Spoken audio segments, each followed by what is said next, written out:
ये टीवी पर आप सुन रहे हैं न्यूज़ दिस आर और हम बात करेंगे कार्बन बॉर्डर टैक्स की, जिसका प्रस्ताव यूरोपियन यूनियन ने किया है और जिसका भारत ने विरोध किया है।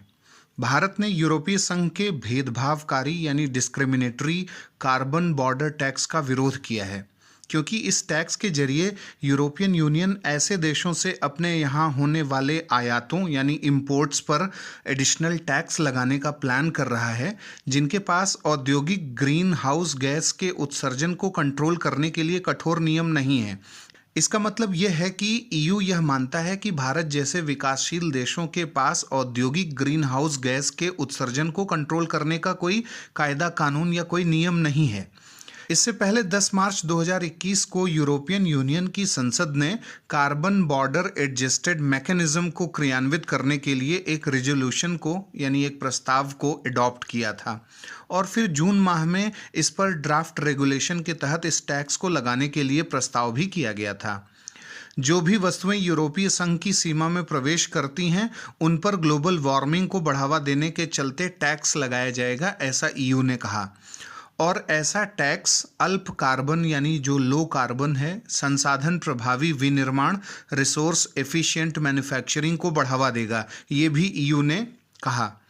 एक तरफ जहां अमेरिका और ब्रिटेन भी ऐसे प्रस्तावों पर विचार कर रहे हैं जैसा ईयू ने किया है, वहीं बेसिक देशों यानी ब्राज़ील, दक्षिण अफ्रीका, भारत और चीन ने यूरोपीय संघ के इस टैक्स के प्रस्ताव का विरोध किया है और इसे भेदभावकारी करार दिया है।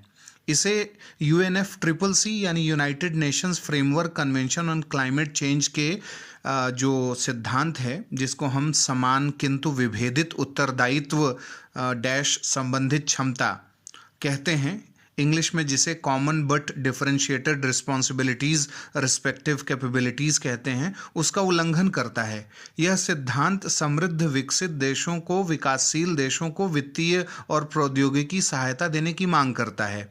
वहीं अगर ग्रीन हाउस गैस उत्सर्जन की बात करें तो चीन और अमेरिका क्रमशः 27% और 21% के साथ सर्वाधिक योगदान देते हैं। यूरोपीय संघ खुद 10 से 11% उत्सर्जन के लिए अकेले जिम्मेदार है। वहीं भारत केवल 6 से 7% के आसपास ग्रीन हाउस गैस उत्सर्जन के लिए जिम्मेदार है। ईयू ने हाल ही में घोषणा भी की थी कि 2030 तक अपने कार्बन उत्सर्जन में 1990 के लेवल की तुलना में वो कम से कम 55% की कटौती करेगा और 1990 के उत्सर्जन स्तर की तुलना में ईयू के ग्रीन हाउस गैस उत्सर्जन में 24% की गिरावट भी आई है और ईयू चाहता है कि भारत सहित विकासशील देश भी ऐसा ही कुछ करें। ईयू कार्बन टैक्स इसलिए भी लगाना चाहता है क्योंकि उसका कहना है कि भारत जैसे अन्य देशों से होने वाले आयात से 20% उत्सर्जन होता है, यानी ईयू में जो इंपोर्ट से एमिशन होता है उसमें 20% का कंट्रीब्यूशन भारत जैसे देश और विकासशील देश करते हैं और ईयू का कार्बन डाइऑक्साइड जो उत्सर्जन है इससे लगातार बढ़ रहा है। अब बारी है आज के सवाल की। CBDR सिद्धांत जो ग्रीन हाउस गैस उत्सर्जन में कमी और जलवायु परिवर्तन से जुड़ा है, निम्नलिखित में से किसके द्वारा दिया गया था? आपके ऑप्शंस हैं A IUCN, B UNEP, C world resource institute या फिर D UNFCCC। आप अपने उत्तर हमें कमेंट बॉक्स में बता सकते हैं।